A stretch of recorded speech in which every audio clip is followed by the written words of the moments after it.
आधी घरवाली। सिमरन की छोटी बहन विभा माँ के होते हुए भी सिमरन के ही पीछे लगी रहती थी। सिमरन, आ गई हो तो इसे खाना खिला दो। बोल रही है तुम जब तक नहीं खाओगी ये भी नहीं खाएगी। क्या है विभा, तुम खा लिया करो ना, मुझे ऑफिस से आने में देर हो जाती है। और कोई छोटी बच्ची तो हो नहीं तुम जो खाना भी नहीं खाती हो कि दीदी आएगी तो ही खाऊंगी। हाँ हाँ, छोटी बच्ची ही समझ लो। और एक बात, जब आपको पता है कि मैं आपके बिना नहीं खाती हूँ तो रोज रोज क्यों बोलती हो? अरे क्या है ये, दोनों बहनें कम माँ बेटी ज्यादा लगती हो। अरे दीदी की शादी हो जाएगी तब क्या करेगी बोल? जब होगी तब की तब देखेंगे। मैं तो दीदी के साथ ही रहूंगी हमेशा। दोनों की शादी ऐसे घर में कर देंगे जहाँ दो भाई हो। खैर, मामला आया गया हो जाता है। एक दिन सिमरन के पापा जब घर आते हैं। तुम लोगों के लिए अच्छी खबर है। वर्मा जी है ना मेरे दोस्त, उन्होंने सिमरन बेटी के लिए रिश्ता बताया है। बहुत अच्छा लड़का है, सिमरन को भी पसंद कर लिया है और कल वो लोग आ रहे हैं सिमरन को देखने अपने घर।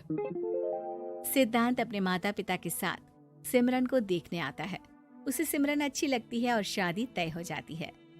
सिद्धांत की माँ कहती है, अब तो हम लोग ले जाएंगे जल्द ही अपनी सिमरन को यहाँ से।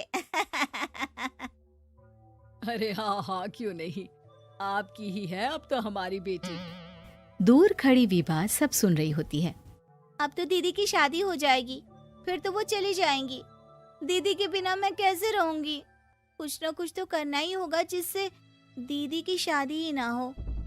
सभी के जाने के बाद क्या शादी के बाद दीदी हम लोगों के साथ नहीं रहेंगी? अरे नहीं तो फिर क्यों रहेगी, शादी हो जाएगी तो अपने घर चली जाएगी ना। तो मैं भी जाऊंगी उनके साथ, मेरा भी सामान पैक कर देना। अरे कैसे बात कर रही हो विभा, दीदी के ससुराल छोटी बहन नहीं जाती। हाँ, कभी कभी जाकर मिलाना और रोज फोन पर भी बात कर लेना, ठीक है? नहीं पापा, आप तो जानते हैं मैं दीदी के बिना खाना भी नहीं खाती, ना ही मुझे उनके बिना नींद आती है। सिमरन बहन की बात सुनकर इमोशनल हो जाती है। अगले दिन से विभा खाना खाना छोड़ देती है। लोगों के लाख समझाने के बाद भी विभा ना खाती है ना ही सोती है।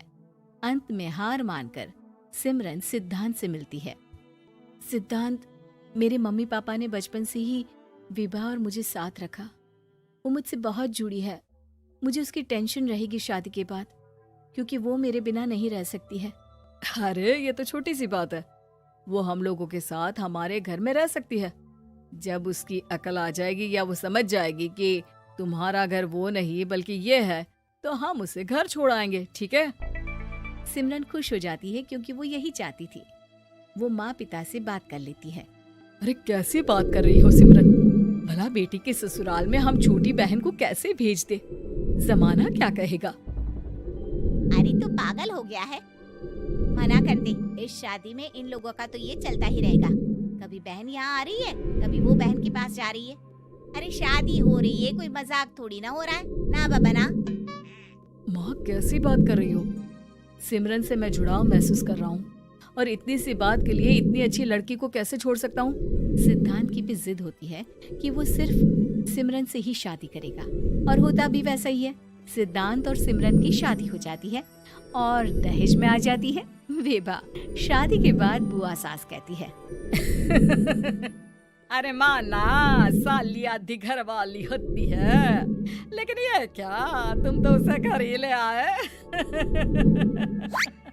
तभी चाची कहती है, सिद्धांत को तो हम लोगों ने सीधा समझा था, लेकिन सबसे तेज तो यही निकला। अरे देखो कैसे दहेज तो नहीं लिया, लेकिन साली पर कब्जा कर लिया। सिद्धांत ने इस और तो सोचा ही नहीं था, लोग उन लोगों के बारे में ऐसी भी बात करेंगे। वो वहाँ से चला जाता है और चुपचाप अपने कमरे में लेट जाता है।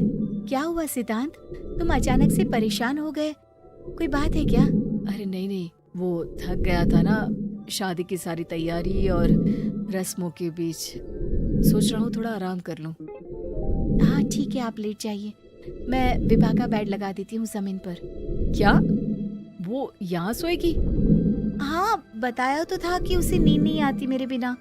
तो तुम आराम से लेटो ऊपर, हम लोग नीचे बिछा लेते हैं। अरे नहीं नहीं, तुम दोनों आराम से लेटो ऊपर, मैं माँ पापा के रूम में जा रहा हूँ। सिद्धांत वहाँ से दूसरे कमरे में चला जाता है जहाँ सिद्धांत के पिता उससे कहते हैं, क्या बात है बेटा, तू उस कमरे में क्यों नहीं सो रहा? बहू से लड़ाई हो गई है क्या शादी के पहले दिन ही? अब नहीं पापा, वो दोनों बहनों को बात करनी थी और मुझे नींद आ रही है तो मैं यहाँ सोने चला आया। अगले दिन सिद्धांत तैयार होकर ऑफिस जाता है। ऑफिस में लंच के वक्त दोस्त कहता है, क्या बात है सिद्धांत, इतना सारा खाना एक ही दिन में? हाँ यार, वो सिमरन को खाना बनाने का शौक है तो उसी ने बनाया है। यार हम लोगों की तो सिर्फ एक ही बीवी है, इसकी तो दो है ना। सिद्धांत को गुस्सा आ जाता है। कैसी बात कर रहा है तू? अरे तू तो भाग्यशाली है जो बीवी के साथ साथ साली भी आ गई। अरे साली लोगों की तो आधी घरवाली होती है, तुझे तो पूरी की पूरी मिल गई। सिद्धांत का पारा अब 7वें आसमान में पहुंच जाता है। वो खड़ा होकर उस लड़के से लड़ने लगता है। हाँ, मेरी शादी में मेरी बीवी के साथ मेरी साली भी आई है, ये सच है, लेकिन सिर्फ कुछ समय के लिए, क्योंकि उसने सिमरन को बचपन से ही माँ की तरह देखा और यूं अचानक वो सिमरन से अलग नहीं रह सकती थी। इसलिए सोचो, अगर मेरी बीवी उसके लिए माँ का स्थान रखती है तो मेरा दर्जा क्या हुआ? तभी वहाँ बॉस आ जाता है।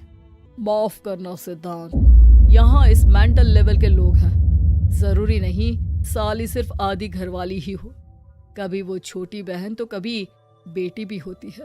वेल डन सिद्धांत।